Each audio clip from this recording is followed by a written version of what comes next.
Assalamualaikum warahmatullahi wabarakatuh. Alhamdulillahirabbil alamin wassalatu wassalamu ala asyrafil anbiya'i wal mursalin wa ala alihi wa ashabihi wa man tabi'ahum bi ihsan ila yaumil. Teman-teman yang dirahmati Allah, pada kesempatan subuh hari ini kita akan masuk dalam bab baru, yaitu bab tartib bainal adillah. Dan untuk kemarin ada yang pending, yaitu tentang nasakh antara dua ayat di Al-Ahzab 50 dan 52. Kita baca tafsir di Ibnu Katsir. Firman Allah di surat yang ke-50, Al-Ahzab 50, "Wahai Nabi, sesungguhnya kami telah menghalalkan bagimu istri-istrimu yang telah kamu berikan mas kawinnya dan hamba sahaya yang kamu miliki, yang termasuk apa yang kamu peroleh dari peperangan yang dikaruniakan Allah untukmu." Kemudian anak-anak perempuan dari saudara laki-laki bapakmu, maksudnya sepupu, anak-anak perempuan dari saudara perempuan bapakmu, anak perempuan, dan seterusnya. Kata Ibnu Katsir, Allah telah menghalalkan bagi Nabi istri-istri yang telah diberikan kepada mereka mas kawinnya, yang dalam ayat ini disebut dengan ujur atau mas kawin. Mahar atau mas kawin diberikan Nabi kepada istri-istrinya adalah 10,5 uqiyah dan seterusnya. Adapun Habibah, Ummu Habibah, maharnya dibayarkan Raja Najasyi sebanyak 400 dinar dan seterusnya. Kemudian di ayat 51-nya Allah mengatakan, kamu boleh menangguhkan menggauli siapapun yang kamu kehendaki di antara istri-istrimu, dan boleh pula menggauli siapa yang kamu kehendaki, dan siapa-siapa yang kamu ingini untuk menggaulinya kembali dari perempuan yang telah kamu pisahkan, maka tidak ada dosa bagimu. Yang demikian itu adalah lebih dekat untuk ketenangan hati mereka, dan mereka tidak merasa sedih, dan suami semuanya rela dengan apa yang telah kamu berikan kepada mereka. Terus di ayat 52 Allah mengatakan, tidak halal bagimu mengawini perempuan-perempuan sesudah itu, dan tidak boleh pula mengganti mereka dengan istri-istri yang lain meskipun kecantikannya menarik hatimu, kecuali budak atau hamba sahaya. Dan para ulama tafsir seperti Ibnu Abbas, Mujahid, dan lain-lain menyebutkan bahwa ayat ini diturunkan berkenaan dengan balasan Allah dan ridhonya kepada istri-istri Nabi SAW karena sikap mereka yang baik, yaitu lebih memilih Allah dan Rasulnya serta pahala akhirat saat mereka disuruh memilih oleh Rasulullah SAW, sebagaimana yang dikisahkan dalam ayat sebelum ayat ini. Mereka memilih Rasulullah SAW, maka sebagai imbalan Allah membatasi Nabi SAW hanya dengan mereka, dan mengharamkan bagi Nabi untuk kawin lagi dengan wanita-wanita yang lain atau mengganti mereka dengan istri-istri yang lain setelah itu. Nah, silakan baca kisahnya di Ibnu Katsir. Sebagian ulama mengatakan ayat yang ke-50 dinasakh oleh yang ke-52. Dan sebagian lagi mengatakan itu bukan dinasakh, ya, tapi itu tetap jalan bersama. Hanya saja Nabi sengaja tidak menambah istri lagi kecuali sebatas karena kebaikan hati beliau. Makanya Nabi tidak menikah lagi. Tidak mengganti di situ maksudnya adalah kalau Nabi sudah ceraikan, maka Nabi tidak mencari istri yang lain selain mereka semua.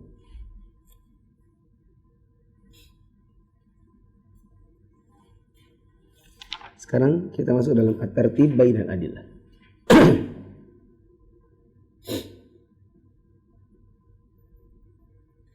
At-tartibu bainal adillah, urutan di antara dalil-dalil.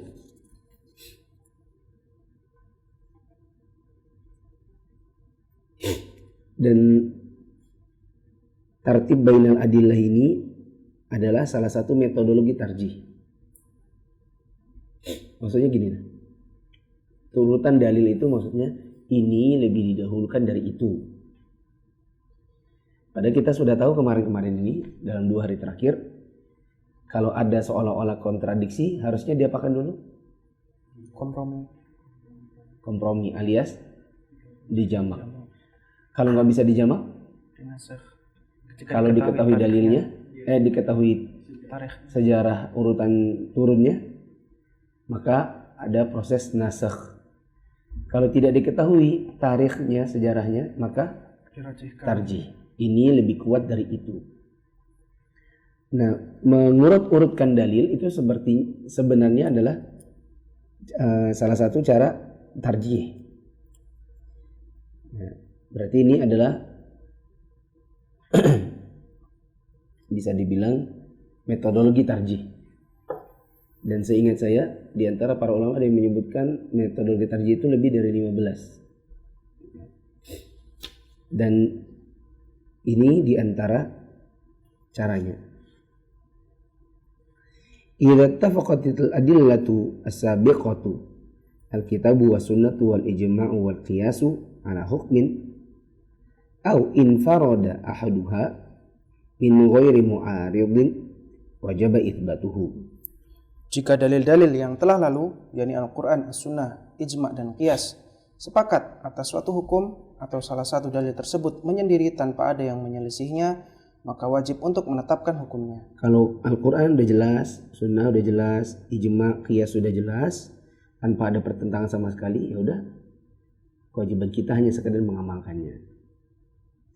Ya, tapi ya di kepala kita itu kadang ada yang kita rasa kok ini bertentangan ya. Lalu bagaimana kalau bertentangan?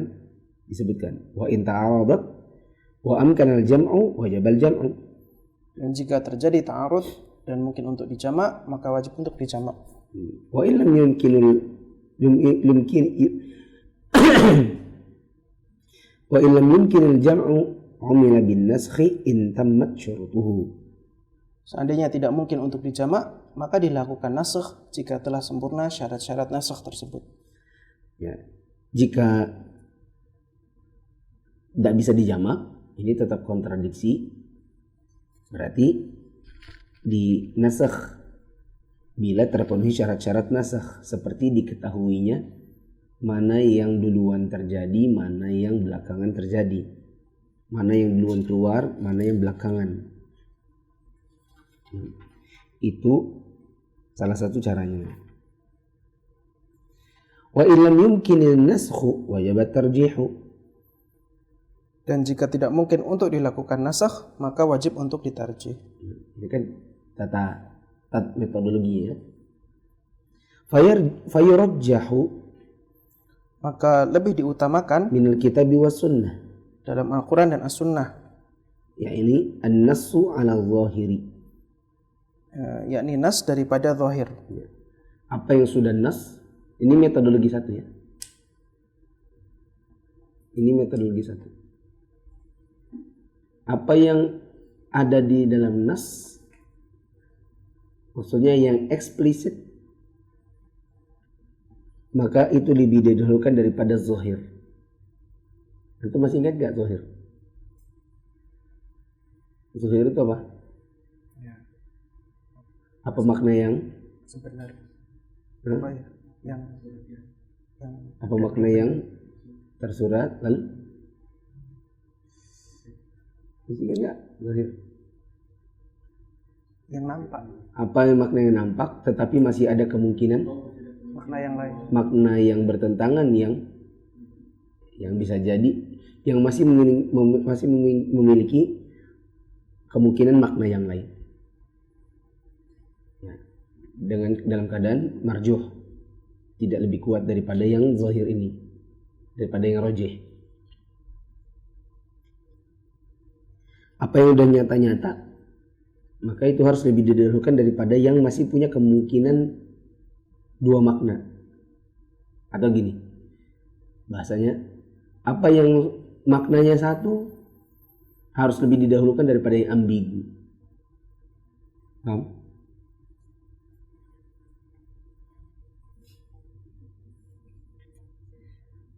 Begitu juga an-nassu 'ala al-mu'awwal, al-zahiru 'ala al-mu'awwal. zahir daripada muawwal. Masih ingat? Sudah ya, lewat. Makna yang punya kemungkinan rajih yaitu zahir lebih didahulukan daripada muawwal, yaitu yang ditakwil, daripada makna yang tidak, yang tersirat. Makna yang sudah nampak lebih kuat itu lebih didahulukan daripada yang ditakwil. Itu bisa balik lagi nanti ke babnya. Wal mantuqu 'alal mafhumi, Yang mantuk atau tersurat daripada mafhum atau yang tersirat. apa yang sudah tersurat kelihatan di situ, maka lebih didahulukan daripada yang sekedar tersirat. Wal musbitu 'alan nafi, Dan muthbit atau yang menetapkan daripada nafi yang meniadakan. siapa yang menetapkan lebih didahulukan daripada yang menafikan.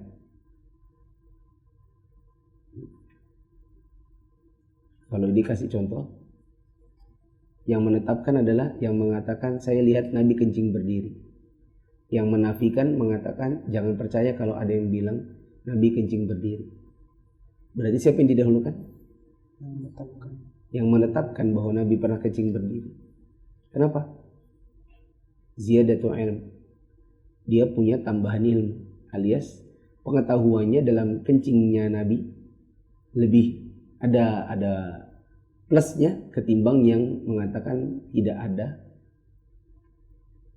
proses Nabi kencing berdiri. Itu namanya musbit 'alan nafi. Siapa yang menetapkan lebih didahulukan daripada yang meniadakan. Kemarin ada PR nggak? Ada. Sama yang bilang nggak ada kok, perasaan nggak ada deh kayaknya. Mana yang mendahulukan? Yang menetapkan. Aku dengar itu kan menetapkan. Sedangkan yang menafikan nggak ada kok PR. Itu dia. Siapa yang lebih berilmu dalam hal PR ini? Yang menetapkan. Terus wan naqilu 'anil asli 'alal mubqa 'alaihi li'anna ma'an naqli ziyadata ilmin. Kemudian yang memindahkan dari hukum asal daripada yang tetap di atas hukum asal tersebut. Karena pada yang memindahkan dari hukum asal terdapat tambahan ilmu. Yang memindahkan dari sumber, yang memindahkan dari sumber itu lebih didahulukan daripada yang nanti berdirinya di atas si pemindah. Kayak yang kemarin itu.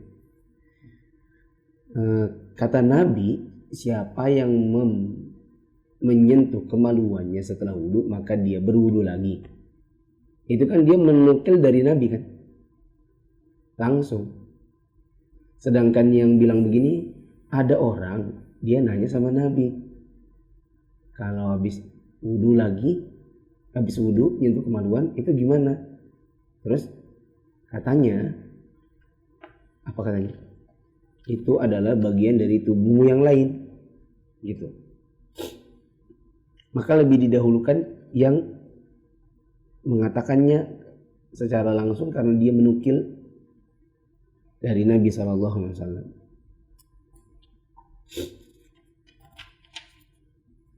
Nah, kemahiran kita dalam membaca kasus seperti ini adalah manakala nanti sudah banyak meneliti dalil. Semakin banyak meneliti, membaca, nanti lama-lama akan akal pikiran kita dalam tartib adillah ini akan semakin terasah. Wal 'amul mahfuz wa huwa alladhi lam yukhassas ala ghairil mahfuz. Keumuman yang mahfuz yakni tidak terkhususkan daripada yang tidak mahfuz. Di sini kita am dalil umum yang umumnya tetap, tidak ada pengkhususnya, itu lebih didahulukan daripada umum yang tidak diketahui ada pengkhususnya. Maksudnya tidak terjaga, jangan-jangan ada pengkhususnya. Seperti kemarin masuk masjid itu sepanjang waktukah kita disuruh tahiyatul masjid? Bagaimana dengan sholat subuh dan sholat asar yang katanya setelah sholat subuh asar itu tidak ada sholat lagi? Nah, keumumannya tahiyatul masjid itu mahfuz, umum. Sedangkan keumumannya tidak ada sholat lagi setelah sholat subuh dan sholat asar, ini tidak terjaga.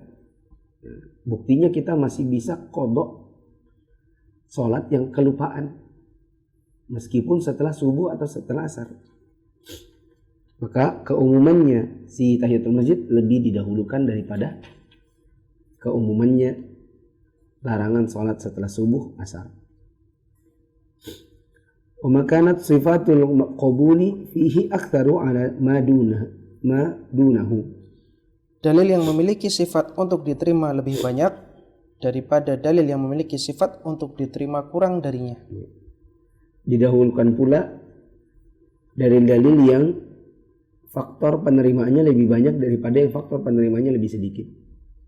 Seperti kasus Maimunah dinikahi Nabi dalam keadaan halal atau haram.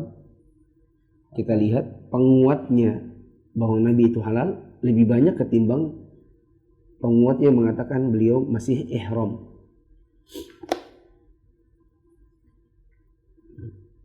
Halal sini maksudnya bukan halal haram ya. Maksudnya ada halal dan ihram. Yang labbaik Allahumma hajjan itu. Labbaik Allahumma hajjan mutamatti'an ilal hajj. Labbaik Allahumma umratan mutamatti'an ilal hajj. Wa sahibul qissati ala ghairihi. Pelaku kejadian daripada yang selainnya. Didahulukan pula pelaku kejadian yang saya bilang kemarin, aktor utama maupun pemeran pendampingnya ketimbang orang yang nggak ada di situ. Kayak gini kan, loh saya lihat sendiri kok, saya lihat sendiri bapak ini yang mukul duluan. Itu harus lebih didahulukan kesaksiannya ketimbang yang cuman dengar cerita. Enggak, katanya ada ini yang duluan katanya. Nggak tahu tuh kok tadi ada ibu-ibu yang bilang begitu gitu. Loh saya kalau yang lihat sendiri, tentu siapa kita dahulukan? Ya yang langsung gitu ada kejadian. Nah, wa yuqaddamu minal ijma'i al-qat'i 'ala dhanni. Dan didahulukan dalam ijma' qat'i daripada dhanni. Itu masih ingat ada ijma' qat'i, ada ijma' dhanni. Itu enggak? Hah? Ya lihat lagi nanti di bab ijma'. Ya. Kalau ada ijma' qat'i maka harus lebih didahulukan daripada ijma' yang sifatnya dhanni. Lanjut. Yuqaddamu min al-qiyasi al-jali 'ala al-khafi. Dan didahulukan dalam qiyas yang jali daripada khafi. Kalau ada dua pendalilan sama-sama model qiyas, maka qiyas yang jali harus lebih didahulukan daripada qiyas yang khafi. Apalagi itu qiyas jali, qiyas khafi, balik lagi antum ke babnya qiyas.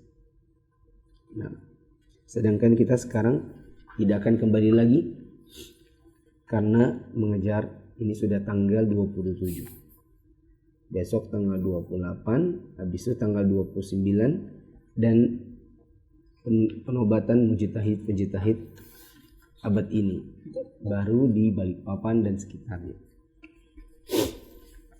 Bab al-mufti wal mustafti. Jadi paham ini? Tadi tarjih bain adillah itu maksudnya adalah metodologi tarjih. Kalau kita ingin merojihkan maka ini lebih dikuatkan daripada itu, ini lebih kuat dari itu, ini lebih kuat dari yang ini gitu. Paham? Dan ini akan semakin antum terasah kalau apa? Sering baca buku tarjih. Yang bagus dalam hal ini kalau di pemula adalah Shahih Fiqh Sunnah. Karena kitab Shahih Fiqh Sunnah yang 4 atau 5 jilid itu sering banget ada satu masalah dia beradu dalil. Pendapat satu mengatakan dalilnya anu. Pendapat kedua mengatakan begini, dalilnya begini. Pendapat ketiga begitu.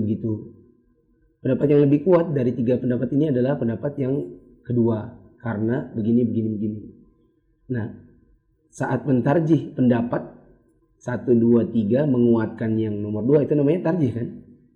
Nah, makanya dia mengatakan pendapat yang rojih alias pendapat yang diambilnya dari proses tarjih adalah begini dan begitu. Nah, semakin banyak antum baca buku-buku seperti ini, antum akan semakin terasa dalam hal tartib bainal adil.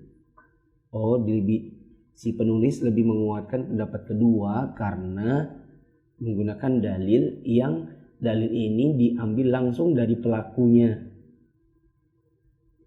ketimbang dalil yang diambil dari orang yang cuman menukil ceritanya gitu.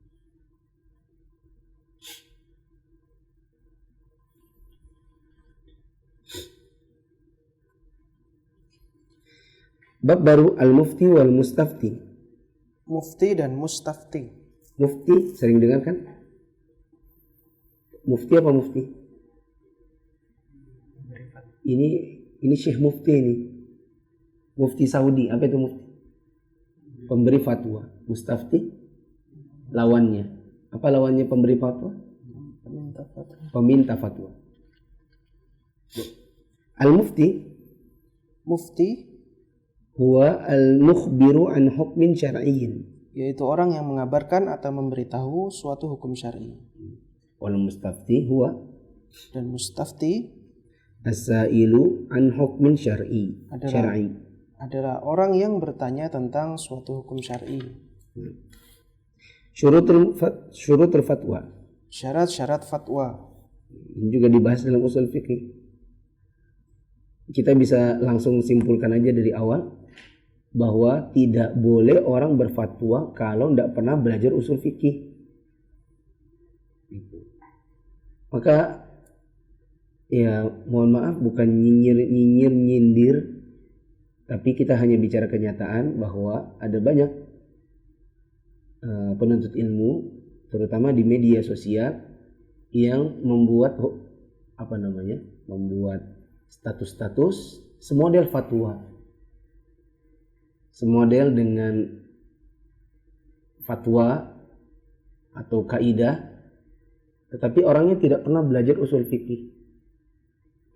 Orang sering bilang jangankan usul fikih, menamatkan buku nahwu dasar saja belum.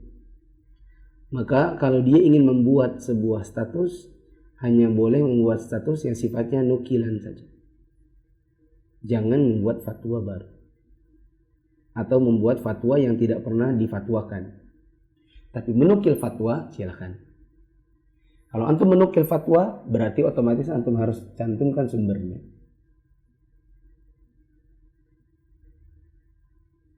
Misalnya antum menukil fatwa ribanya GoPay atau halalnya GoPay, maka antum tidak boleh menukil pendapat sendiri. Status antum bila belum pernah belajar usul fikih hanya boleh sekedar menukil fatwa. Saya mendapatkan dari Ustadz Fulan atau Syekh Fulan. Adapun membuat satu sendiri yang benar adalah begini dan begitu. Dan dua pendapat ini yang lebih roji adalah yang begini. Tapi antum belum pernah belajar sama sekali usul fikih, maka itu adalah nukilan palsu. Antum menyandarkan ilmu kepada yang bukan diri antum. Dan itu sama dengan mutasyabbi' bima lam yu'ta. Orang yang kenyang untuk sesuatu yang dia tidak punya. Tidak punya ilmunya, tapi merasa punya. Itu kenyang dengan yang tidak dipunya. Nabi bilang, kala bisi thawbaizur, seperti orang yang pakai dua pakaian palsu. ilmunya tidak punya, kenyangnya juga kenyang palsu. Itu dua pakaian palsu. Ilmunya tak punya dan menyandarkan kepada dirinya yang sebenarnya tidak punya. Nah, karena di dalam usul fikih ada namanya syarat-syarat fatwa. Paling banter kalau ada ustadz bikin fatwa sendiri yang tidak pernah difatwakan oleh masyayikh karena itu terjadinya hanya degree-nya, itu masih mending. Misal di Indonesia kejadiannya, masyayikh di Arab Saudi belum tahu masalah itu. Kemudian dibutuhkan sebuah kesimpulan hukum yang cepat.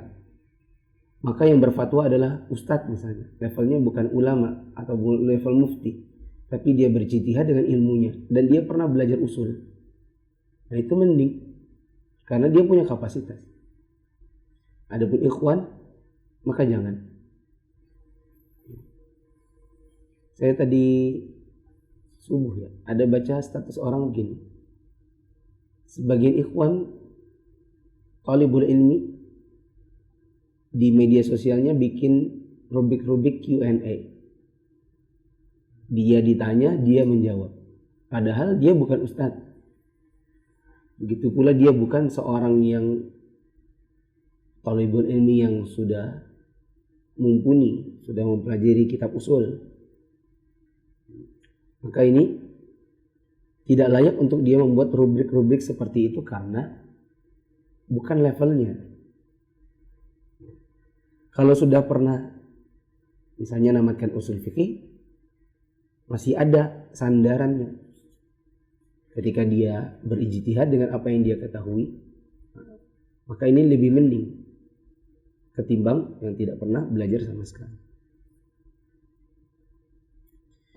Syurutul fatwa. Syarat-syarat fatwa. Wa yushtaratu li jawazil fatwa syurutun. Disyaratkan untuk bolehnya seorang berfatwa dengan syarat. Nah, di antaranya an yakunal mufti 'arifan bil hukmi yaqinan aw dhannan rajihan. Yang pertama, seorang mufti mengetahui tentang suatu hukum dengan yakin atau dhann rajih, yakni persangkaan yang kuat. Dia harus tahu hukum yang ingin disebutkannya, baik dengan keyakinan pasti maupun dengan dhann. Pernah disebutkan di awal kitab ini bahwa ilmu itu kadang didapatkan dengan dhann. Tapi dhann itu kan ada urutan-urutan ilmu kan. Dhann itu kalau apa? Ada keraguan tetapi benarnya keyakinan akan benarnya lebih besar ketimbang salahnya. Wa illa wajaba alaihi tawaqqufu. Dan jika ia tidak mengetahui, maka wajib baginya untuk tawakuf. Tawakuf berarti diam aja. Ketika ditanya, bilang tidak tahu. Kalau tidak tahu hukumnya. Tanian, yang kedua, an yatasawwara as-su'ala tasawwuran tamman.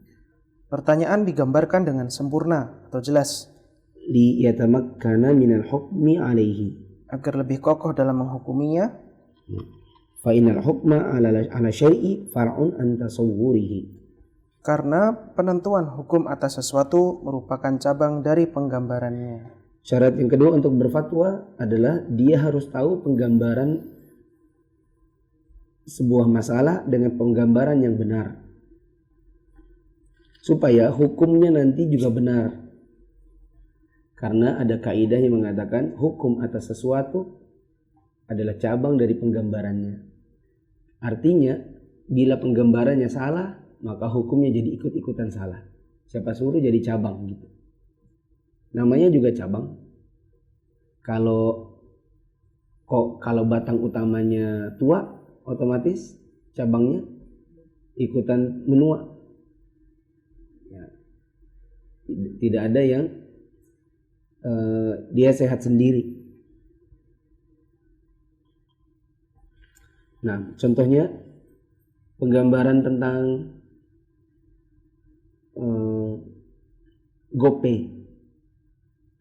Seorang ustadz tidak bisa berfatwa tentang GoPay bila dia sendiri tidak tahu mekanisme GoPay.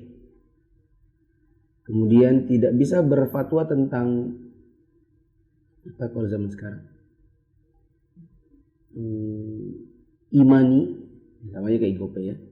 Kalau dia sendiri tidak tahu mekanismenya.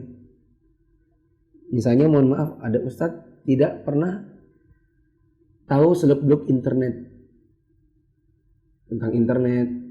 tentang WA, tentang transfer ATM, kemudian apalagi disimpan di mana uang yang dibayarkan lewat ATM kepada rekening imani itu.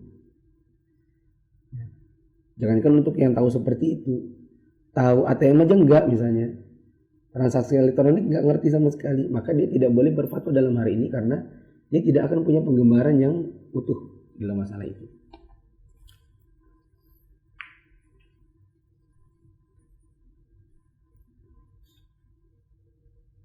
Maka kalau seandainya kita nggak tahu, waduh, saya coba gimana diperjelas. Makanya antum sering kalian lihat, misalnya kita baca pertanyaan di YouTube atau di Facebook, kita baca maksudnya gimana, pertanyaannya nggak jelas, maka diperjelas dulu. Kenapa bisa begitu?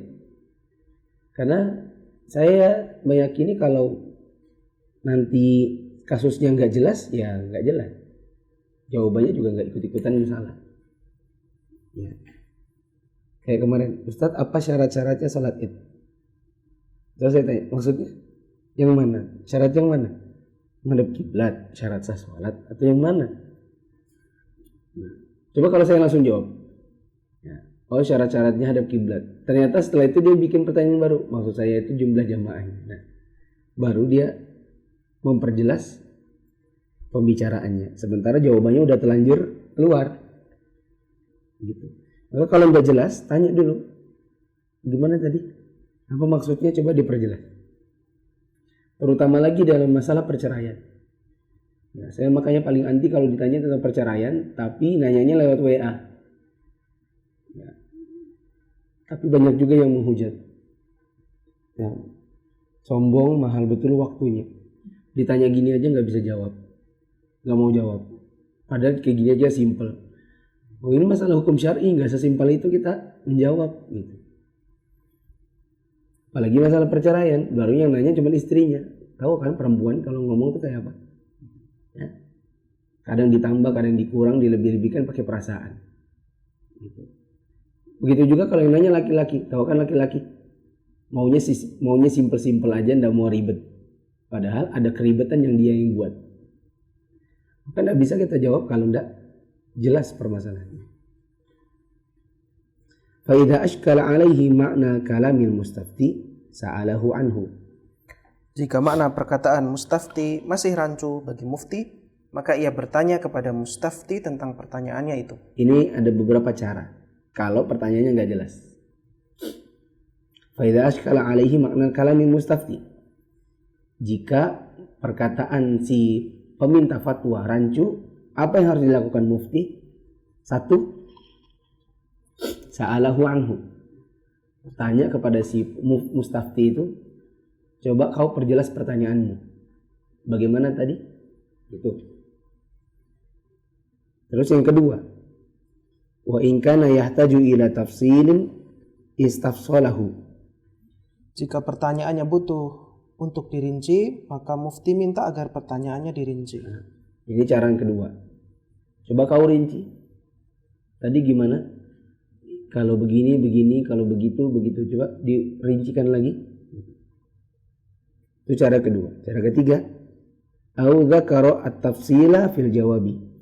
Atau ia yang menyebutkan jawabannya secara rinci. Ya.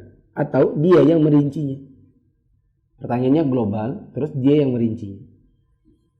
Seperti saya pernah ditanya dalam sebuah pertanyaan tes. Maksudnya itu hadirin nanya saya, tapi nanya cuma ngetes. Ketahuan karena jelas-jelas setelah saya menjawab, dia menjawab dengan jawaban versinya dia. Jadi sampai orang-orang memandang kepada dirinya, orang ini mau nanya apa ngetes. Dia bertanya bagaimana hukumnya wudu dengan air bekas mandi Nabi. hukum berwudu pakai air bekas mandi Nabi. Maka saya merinci. Karena saya melihat gelagatnya orang ini bukan mau nanya, maka saya jawab aja pakai rincian. Saya jawab, kalau seandainya Nabi memang menampung airnya, jadi berarti beliau logikanya mandi di dalam baskom. Lalu air baskomnya dikeluarin dipakai para sahabat untuk wudhu. Karena nggak ada gunanya kalau sekarang. Sekarang dapat di mana air bekas mandi Nabi? Kita katakan sahabat berarti yang menggunakannya. Bila ini riwayatnya ada, berarti boleh. Kalau ternyata riwayatnya nggak ada, dan saya tahu saya belum pernah menemukan riwayat begitu, berarti tidak bisa dihukumi karena Nabi SAW memang tidak pernah melakukannya. Nah, terus bapaknya bilang, boleh. Dia yang nanya, dia yang jawab. Gitu. Tahu kenapa? Saya menjawab dengan rincian. Itu teknik seorang ustadz. Dan ini baru antum bisa dapati dengan banyaknya jam terbang mengisi. Akan ada masa-masa di mana apalagi kalau antum masih kelihatan masih muda. Seperti saya ini, usia 22 sampai sekarang kayaknya mukanya gak berubah-ubah. Jikutnya aja yang bertambah panjang, sama kacamatanya yang nambah. Tapi tetap awet muda insya Allah. Jadi kalau sering ditanya dengan pertanyaan menjebak, ada gelagat-gelagat orang kayak mau nanya tapi kayak ngetes, itu sudah sering. Terakhir kali itu terjadi di Polres. Anda ingat ya waktu dia? Waktu di Polres ada orang nanya, lo bagaimana kalau seandainya tentang muamalah, tentang riba. Ya, ada orang nanya, tapi abis nanya dia langsung nelpon. Apa gunanya dia bertanya kalau dia setelah pas saya lagi jawab dia nelpon? Gitu. Tapi kelihatan orang yang nggak bisa terima dengan konten kajian. Nah, maka saya pun menjawab dengan rinci. Kalau begini, kalau begitu kita dijawab kayak gantung. Ya. Nah, silakan Bapak memilih yang mana kondisinya. Lanjut. Jadi tanya dia, coba diperjelas, atau coba dirincikan, atau kita saja yang merincikan. Dan teknik ketiga ini sangat efektif untuk menjawab sebuah pertanyaan yang kayaknya global, tapi orangnya ngetes, atau pertanyaan yang gak jelas, tetapi kita untuk meminta perjelas jadi gak enak. Ada terakhir kali saya ngisi di masjidnya di sana. Ada bapak-bapak yang nanya, tapi ketika tak tanya balik, dia bingung. Tahu kan? Maksudnya tanya lagi, maksudnya gini kan Pak, gini. Terus dia bingung gitu. Artinya, ya mohon maaf, mungkin kadar pengetahuannya itu nggak nyampe. Saking tidak nyampenya adalah dengan level pengetahuannya, dia sendiri tidak memahami apa yang dia tanyakan. Gitu. Orang kan kalau bertanya, dia paham dengan isi pertanyaannya. Ketika ditanya balik kan dia paham. Enggak Ustaz, maksudnya itu gini Ustaz. Maksudnya kalau gini gimana, kalau gini, gitu kan? Jadi tanya balik nggak paham. Ya. Maka orang seperti ini kita bisa jawab dengan jawaban merinci. Kalau kondisinya A, maka jawabannya begini. Kondisinya B begini, kondisinya C begini. Nah, silakan Bapak melihat sendiri yang mana kondisinya. Faida su'ila an imri'in halaka an bintin wa akhin wa amin syaqiqin falyas'al 'anil akh hal huwa li ummin aw la. Jika ia ditanya tentang seorang laki-laki yang mati meninggalkan anak perempuan, saudara laki-laki dan am syaqiq, yakni paman atau saudara laki-laki dari ayah yang seayah dan seibu, maka mufti bertanya tentang saudara laki-laki tersebut. Apakah ia seibu saja atau tidak? Ini adalah contoh kasus. Contohnya ada orang ditanya tentang warisan. Warisan seorang laki-laki yang meninggal dan meninggalkan anak perempuan, saudara laki-laki, terus paman kandung. Itu gimana pembagiannya? Maka dia tanya dulu, tunggu dulu. Ini saudara laki kandung, laki-laki seayah, laki-laki seibu, atau jangan-jangan saudara se-Islam, atau jangan-jangan saudara kayak ala Indonesia, ini saudaraku loh, gitu enggak? apalagi orang Bugis. Ya, tetangga pun kakak gitu. Ini kakak saya, padahal ternyata kakak ipar atau iparnya kakaknya lagi, atau ternyata ini adalah cucu dari kakek-kakeknya yang dulu merantau sama-sama. Itu kalau di Balikpapan gitu, ini kakaknya semua. Ya, jadi kalau sudah Lebaran dicium semua. Ya. Biar anak tetangga tidak jelas gitu. Karena merasa ini sudah kakak. Ya. Maka diperjelas ini saudara apa ini. Ya. Jangan langsung dihitung. Tanya dulu, ini yang ini nggak ada lagi? Yakin nggak ada lagi? Au yufassir fil jawab fa in kana li ummin fala syai'a lahu wal baqi ba'du fardil binti lil am wa in kana li ghairi ummin fal baqi ba'da fardil binti lahu wala syai'a lil am. Atau ia merinci dalam jawabannya. Ya kalau enggak ditanya ini saudara apa, rinci sendiri aja. Apa cara ngerincinya? Jika seibu saja, maka tidak mendapat apa-apa. Dan sisanya setelah bagian anak perempuan adalah untuk paman. Dan jika saudara laki-laki tersebut tidak hanya seibu saja, maka sisa warisan setelah bagian anak perempuan adalah untuk saudara laki-laki tidak tersebut. Tidak seibu saja berarti maksudnya saudara kandung atau saudara seayah. Kalau ternyata saudaranya saudara seayah, berarti pamannya nggak dapat. Ya, dia dapat sisa dari anak-anak perempuan. Gitu.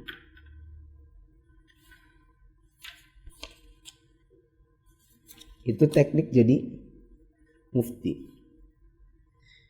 3. An yakuna hadi al-bali. 3. Seorang mufti dalam keadaan tenang. Liyatamakkana tasawwural mas'alati wa tatbiqiha. Sehingga ia mampu menggambarkan masalah dan menerapkannya pada alal adillati syar'iyyati. Pada dalil-dalil syar'i. Fala yufti hala insyighali fikrihi bi ghadabin aw hammin aw malalin aw ghairiha. Maka janganlah seorang berfatwa dalam keadaan pikirannya sedang sibuk dengan marah, sedih, bosan atau yang selainnya. Bukan pikirannya sedang sibuk, tersibukkan oleh kemarahan. Janganlah seseorang berfatwa dalam keadaan pikirannya tersibukkan oleh rasa marah, sedih, bosan, dan lain-lain. Termasuk juga kepanasan. Ya, kalau kepanasan kan gerah. Kalau sudah gerah itu kan rasanya jengkel gitu. Cepat apa naik emosi. Baru datang seorang mustafti yang bikin kita tambah gerah. Pak Ustadz mau bertanya, Pak Ustadz, kalau seandainya jengkel gitu. Cepat Pak ngomongnya, saya kepanasan sudah ini gitu. Terus dia minta fatwa di tengah siang bolong di bawah matahari gitu, mencegat kita. Terus kita tipikalnya orangnya enggak suka jadi orang hitam. Kayak ini enggak bisa jangan dijawab dulu. Maaf ya Pak ya gitu. Sering juga saya ditanya seorang ikhwan misalnya setelah selesai kajian. Tapi setelah selesai kajian saya maunya langsung keluar karena misalnya saya takut mama saya berdiri di jalan menunggu dekat mobil. Sementara saya tahu mama saya itu berdiri lama-lama itu enggak bisa. Karena sudah tua harus cari tempat duduk. Maka saya mau cepatnya segera keluar, bukakan pintu dulu. Saya bilang tunggu ya sebentar ya. Kalau antum mau dekat mobil. Bisa jadi dia berpikir gini, apa sih Ustadz ini sombong betul. Tanya begitu aja kok enggak mau. Masa sudah ngaji sama dia lagi. Sombong. Misalnya gitu kan. Padahal kita tidak ingin menjawab karena sombong. Gitu. Kita tidak menjawab karena pikiran kita itu enggak akan konsen kalau jawabin dia gitu loh. Wa yushtaratu li wujubil fatwa syurutun minha, dan Disyaratkan dalam wajibnya berfatwa dengan syarat-syarat. Itu tadi syaratnya mufti. Sekarang syaratnya berfatwa. Syarat-syarat berfatwa. Awalan wuqu'ul hadithati al-mas'uli anha. Yang pertama, telah terjadinya kejadian yang ditanyakan tersebut. Yang ditanya sudah terjadi. Kalau belum terjadi, fa illam takun waqi'atan lam tujibil fatwa li adamid darurati. Jika belum terjadi, maka tidak wajib untuk berfatwa dikarenakan tidak mendesak. Sering banget kita ditanya begini, Ustadz mau tanya, andaikan, tunggu, langsung saja saya potong biasanya. Tunggu, andaikan, berarti belum terjadi? Belum, nanti aja tanyanya. Ya kalau sudah terjadi baru tanya, ayo yang lain dulu. Karena belum darurat untuk dijawab. Ustadz, bagaimana kalau seandainya Ka'bah itu dihancurkan oleh orang Syiah? Apa yang harus kita lakukan? Sudah terjadi? Belum, nanti aja. Ya.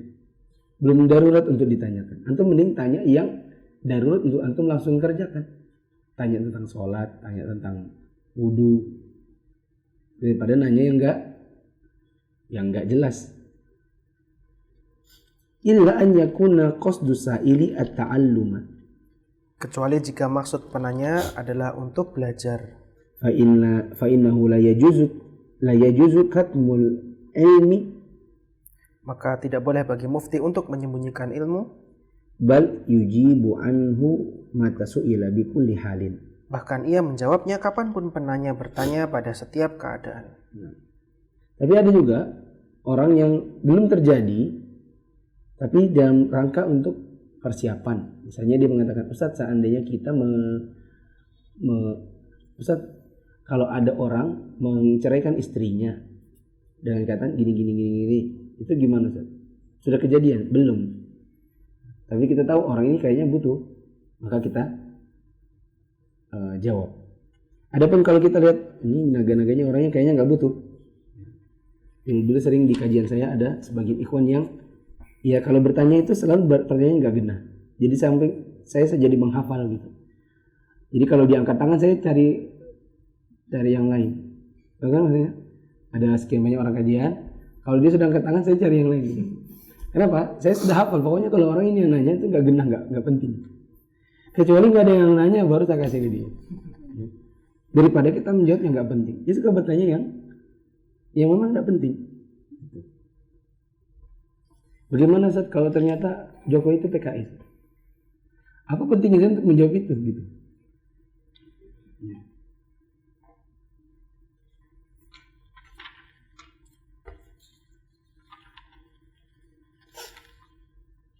Kedua,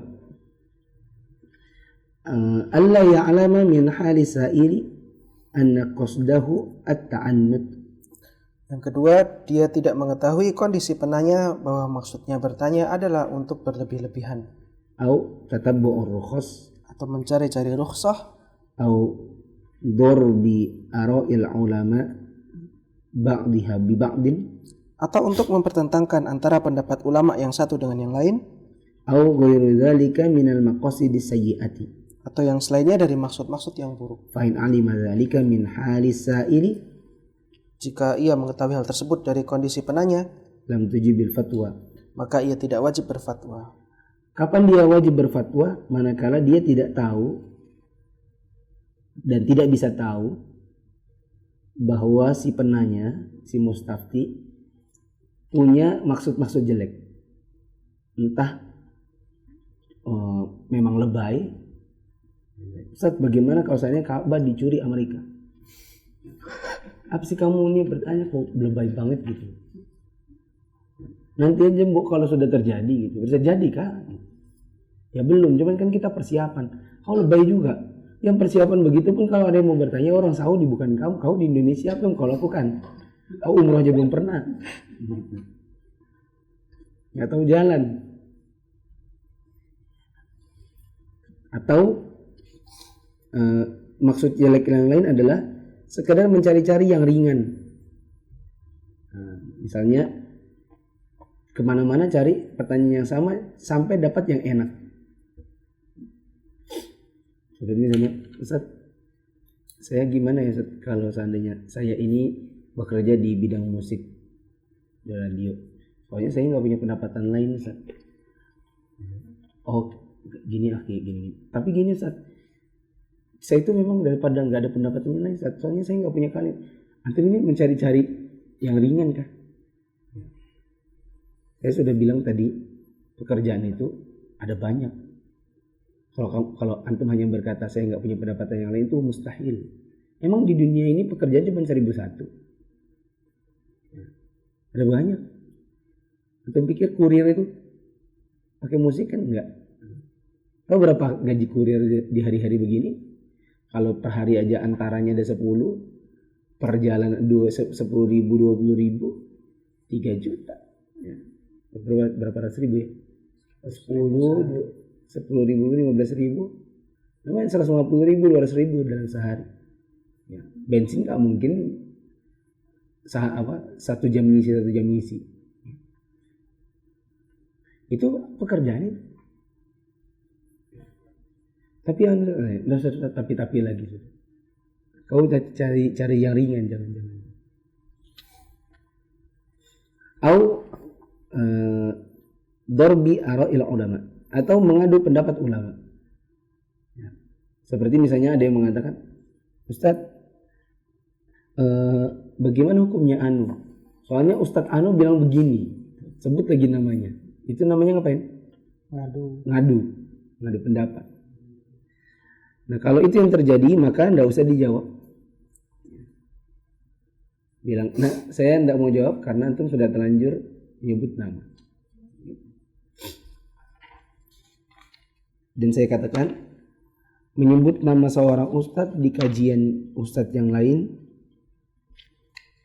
itu ada 3 model. Bila memang ustadz yang dimaksud adalah orang menyimpang, maka ya sudah, itu mungkin betul-betul dibutuhkan. Bila ternyata orang yang tidak menyimpang, maka ada 2 model. Bila ustadz yang ditanya ternyata temannya si ustadz yang ditanya, maksudnya ustadz yang jadi objek pertanyaan ditanyakan adalah teman dari yang ditanya, maka Anda akan mempermalukan diri sendiri. Bila ustadz yang menjadi objek pertanyaan adalah musuh dari yang ditanya, maka antum akan menambah perpecahan. Ats-tsalits, yang ketiga, alla yatarattabu 'ala al-fatwa ma huwa aktsaru minha dararan. Fatwa tersebut tidak menimbulkan mudarat yang lebih besar jika dengan fatwa tersebut fa in tarattaba 'alaiha dzalika, jika dengan fatwa tersebut akan timbul mudarat yang lebih besar, wajibal imsaku, maka ia wajib untuk diam, daf'an li asyaddil mafsadatain bi akhaffihima, untuk menolak mafsadat yang lebih besar dengan yang lebih ringan.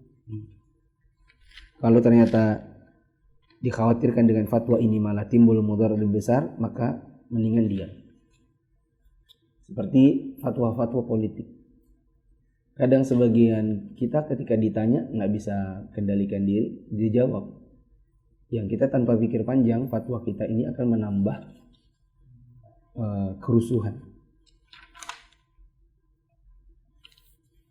Ma yalzamu mustafti, yang diharuskan bagi mustafti. Apa yang harus bagi seorang mustafti?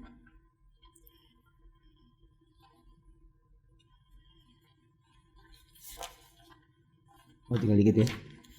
Ma yalzamu mustafti amran.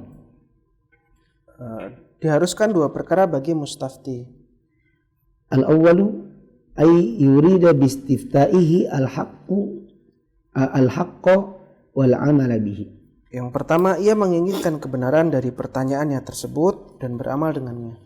Dia inginkan kewajiban seorang mustafti yang lagi minta fatwa, 1, menginginkan dari istiftanya itu. Istifta itu artinya meminta fatwa. Dari istiftanya dia mencari kebenaran dan mengamalkan. La tatabbu'ur rukhsi wa ifhami. La tatabbu'ur rukhsi wa ifhama al-mufti wa ghairu dzalika min al-maqasid sayyi'ati. Bukan untuk mencari-cari rukhsah dan menyudutkan mufti dan yang selain itu dari niat-niat yang buruk. Bukan dalam rangka cari-cari yang enak atau bukan dalam rangka ngetes. Itu namanya menyudutkan. Ya. Atau maksud jelek lainnya. Tidak boleh seperti itu. Wa tsani alla yastafti illa man ya'lama aw yaghlibu 'ala dhannihi annahu ahlun lil fatwa. Yang kedua, ia tidak meminta fatwa kecuali dari orang yang tahu atau yang ia duga kuat bahwa orang itu mampu berfatwa. Ya, tidak boleh minta fatwa kecuali kepada orang yang sekiranya dia tahu itu punya kemampuan berfatwa. Jangan nanti yang ditanya adalah teman sendiri. Kamu beri aku fatwa. Tolong cara bagaimana kalau gini dan gitu. Sementara dia tahu bahwa temannya itu sendiri memang nggak layak untuk berfatwa. Wa yang bagi an yakhtara awthaqal muftaini atau muftina ilman wa wara'an wa qila yajibu dzalik. Dan selayaknya ia untuk memilih di antara dua orang mufti yang lebih berilmu dan lebih wara'. Dan dikatakan yang demikian adalah wajib. Bagaimana kalau seandainya ada beberapa ustadz di negerinya, beberapa orang yang memberi fatwa, siapa yang dia mintai? Jawabannya yang dia mintai adalah yang dia anggap atau dia nilai lebih berilmu dan lebih wara', lebih memiliki rasa takut kepada Allah. Wallahu a'lam bishawab. Dan besok hari kita akan selesaikan kitab ini sebagai pertemuan terakhir di masalah ijtihad dan taklid. Masya Allah, selesai juga akhirnya 1 bulan. Di kitab ini ada 4. Hah? Diharuskan bagi mufti ada Sudah 4. Iya. Di anak kok ada 2, makanya tadi anak langsung tutup. Di sini 2. Alatuhu wasfan. Coba sini. Sadiqan. Tadi sudah jelas amron. Di situ umur.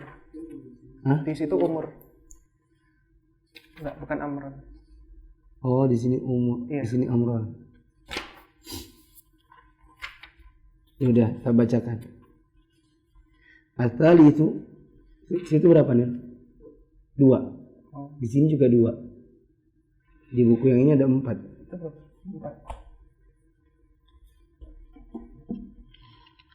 Ini Ibnu Jauzi sih. Kalau Ibnu Jauzi lebih mu'tamad. Ats-tsalitsu an yasifa halatahu wasfan shadiqan. Dia harus menjelaskan keadaannya dengan keadaan yang sejujurnya, yang sebenar-benarnya.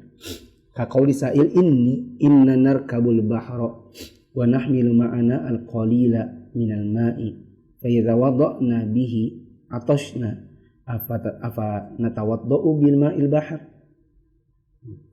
Seperti seseorang mengatakan, ya Syekh, saya mau bertanya, kami ini pergi ke laut dan kami cuma bawa air yang sedikit. Kalau seandainya kami berwudu pakai air yang kami bawa, nanti kami akan haus. Bolehkah kami berwudu dengan menggunakan air laut? Nah, saya kira ini mungkin nggak terlalu urgent ya, yang dicontohkan oleh Syekh. Yang urgent itu biasanya kalau masalah perceraian.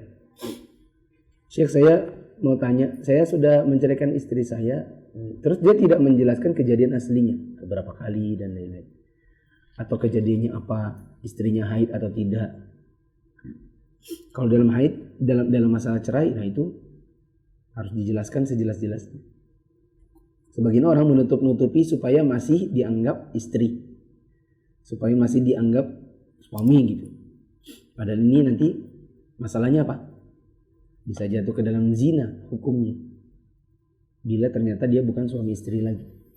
Misalnya sudah talak lebih dari 3 kali yang talak itu sesuai dengan talak yang sesuai dengan sunnah. Terakhir yang keempat, ayantabiha lima yaqulu mufti bihaitsu la yansarifu minhu illa waqad fahima al-jawabu tamaman.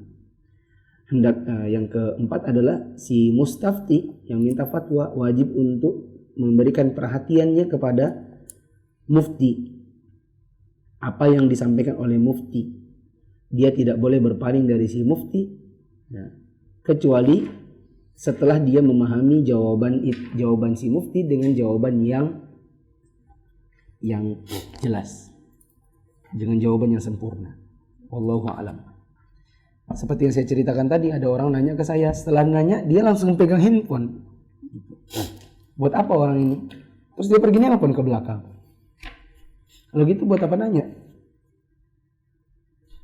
Dan sesekali ya, kita memang harus beri pelajaran orang seperti itu. Sesekali. Bila itu terjadi lagi, suatu saat saya jawab terus ada yang nelpon, terus saya akan berhentikan. Ya. Karena itu adalah pengalaman pertama, saya ditanya, terus setelah saya lagi menjawab, orangnya malah pergi untuk menelpon. Baru perdana, jadi saya tetap menjawab. Ya. Tapi next kalau terjadi lagi, kan sudah dapat pengalaman. Yang akan saya lakukan adalah saya berhenti, lalu saya mengatakan, maaf ya jemaah, saya berhentikan jawaban saya karena yang nanya aja pergi nelpon. Apa pentingnya dia untuk bertanya kalau gitu? Meskipun orang tua. Nah, kita harus didik juga umat ini agar tidak berlaku semena-mena terhadap ilmu.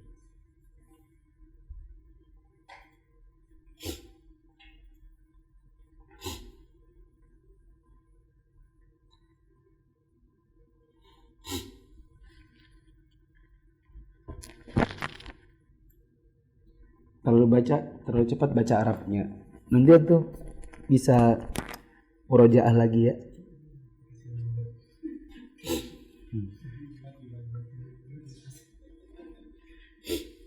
Yang dari Batam dan baru sempat 12 pertemuan, baru sempat pertemuan 12. Ya nggak apa-apa, dikejar aja.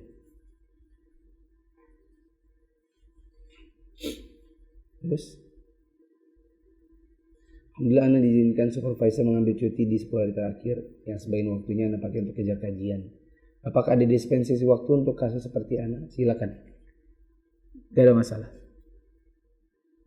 Yang penting antum kejar sampai selesai.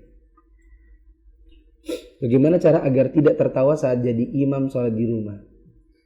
Lagian kenapa antum tertawa? Apa yang bikin lucu? Makhrajul huruf lucu? Ini tidak lucu. Ya. Begitu juga nanti waktu antum khutbah di rumah. Seandainya antum sholat idnya besok pakai khutbah, maka jangan ketawa-ketawa. Maka jangan ketawa. Innalhamdulillah nahmaduhu. Ini loh ketawain, dia ketawa-ketawa katanya. Anaknya ketawa, iya ayah jadi khotib katanya. Kapan-kapan ayah jadi khotib.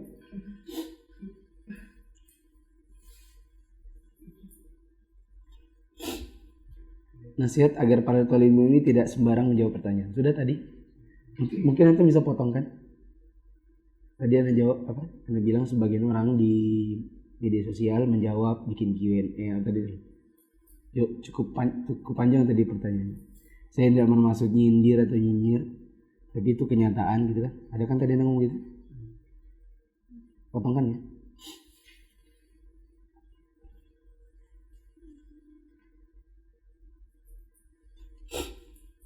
Jika di rumah hanya ada akhwat, bolehkah sholat id juga dengan diimami akhwat? Jawabannya insya Allah boleh. Sebagaimana perbuatan Ummu Salamah dan Aisyah yang mengimami para akhwat. Mereka berjamaah.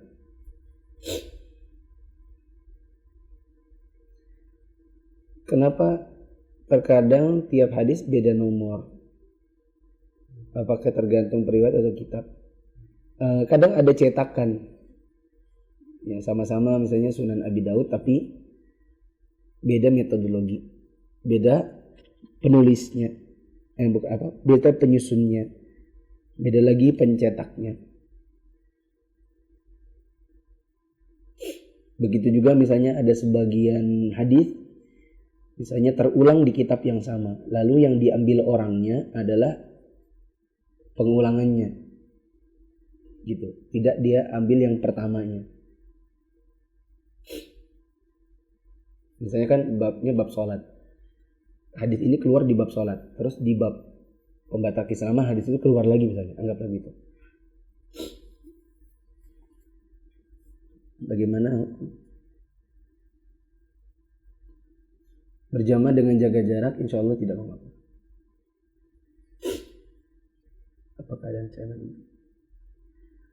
Apakah ada rencana daurah kedua untuk usul fikih? Jawabannya ada.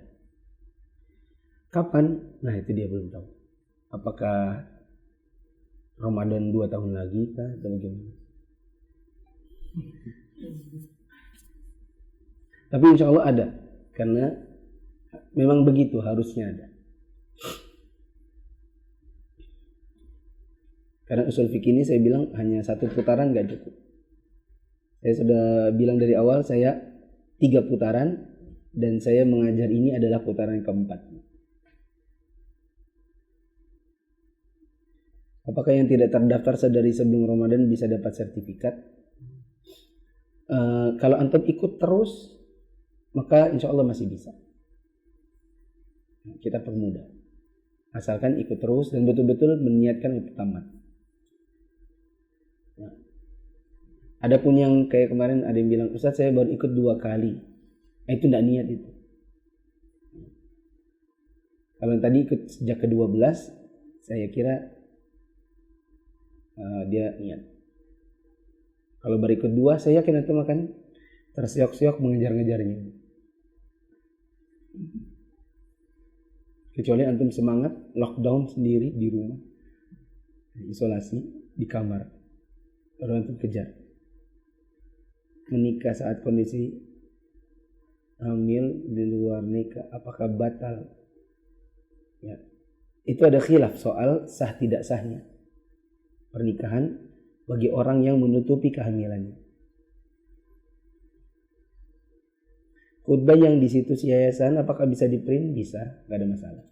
Nanti juga, oh iya teman-teman yang dirahmati Allah, kita sudah bikinkan khutbah Id bagi yang mau sholatnya di masjid bila di tempatnya ada sholat Id. Ya, misalnya di situ hijau daun, pokoknya zona hijau daun, sangat hijaunya. Nah, seperti daerah terpencil, mau khutbah mau sholat di sana nggak ada masalah, gitu. Ya. Bila pemerintahnya mengizinkan. Tapi kalau di tempat saya sendiri Balikpapan, seandainya pun ada yang melaksanakan di masjid, maka saya insya Allah tetap di rumah. Nah di rumah ada khilaf ulama apakah perlu khutbah atau tidak. Saya pilih boleh, dan itu baik. Nah siapa yang mau pakai khutbah sudah kita buatkan, silakan cari yayasanmufid.com/khutbah Idul Fitri 1441. Antum mau download dan print boleh. Nanti juga kita akan taruh di channel Telegram Ustadzmufid.com. Nanti di situ antum bisa download PDF-nya. Maaf saya belum cantumkan PDF-nya kalau di Telegram karena khawatirnya ada revisi. Sedangkan di situs sekalipun direvisi nggak masalah, nggak akan berubah isinya. Maksudnya bila pun direvisi, ketika antum klik nanti di hari H, klik linknya satu saja. Jadi kita nggak ada kekhawatiran. Adapun kalau sudah terlanjur cantumkan PDF, maka bisa jadi yang antum baca adalah PDF yang lama, bukan PDF yang baru. Terus nanti ketika mempraktikkan khutbah ini, bicaranya menurut saya harus patah-patah. Yakni bicara pelan-pelan. Satu kalimat ada jeda setidaknya 1 detik. Karena sudah ada ustadz yang memberi kabar kepada saya bahwa dia telah praktekkan dengan bicara santai itu dapat 15 menit. Nah, supaya dapat 20 menit dan yang paling penting adalah meresapi kontennya, maka itu perlu bicaranya agak patah-patah sambil meresapi. Kemarin ada yang komen di situs yayasanmufid.com di artikel tersebut, dia bilang kepanjangan buat pemula. Saya bilang itu bukan panjang, tetapi fontnya kebesaran, fontnya memang dibesar-besarin supaya ketika dibaca di handphone mudah, gitu. Jadi nggak perlu gini-gini loh. Nanti kalau ada yang khutbah sambil di handphone gini-gini itu nggak perlu. Ya. Kenapa? Karena begini saja ukurannya sudah terbaca. Maka karena ukurannya besar-besar, makanya jadi 25 halaman. 24 halaman. Yang 24 halaman, panjang banget. Anda belum pernah pengalaman, jangan komen dulu. Karena saya pernah pengalaman seumur hidup pertama kali khutbah Id, saya bikin 4 halaman. Karena saya bikin 4 halaman dengan font ukuran 11. Ya, Times New Roman 11. Saya bacakan, saya khutbahkan itu di Balikpapan di Hotel Legrander. Baru dibaca gak nyampe 10 menit selesai. Ya. Demikian jamaah ini alhamdulillah rabbil alamin wassalatu wassalamu Allahumma fil muslimin wal muslimat wal mu'min innaka antat tawwabur walhamdulillahi rabbil alamin. Sudah, saya turun dari mimbar. Terus yang soft depan nyalamin. Saya kaget ya, cepat betul. Saya bilang, jangankan Bapak, saya saja yang bikin kaget. Kenapa saya kaget? Karena saya cuma ngetik sampai malam Id dan sudah ngantuk, akhirnya saya tidak sempat mempraktikkan khutbah itu dengan durasi berapa. Karena saya yakin, 4 halaman, udah lama nih, panjang nih. Ternyata 10 menit selesai. Nah. Dan orang kaget, jangankan orang, saya aja yang bikin kaget kok.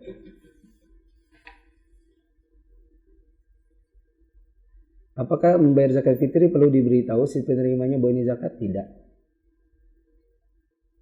Subhanakallahumma wa bihamdika asyhadu an la ilaha illa anta astaghfiruka wa atubu ilaik. Wassalamualaikum warahmatullahi wabarakatuh.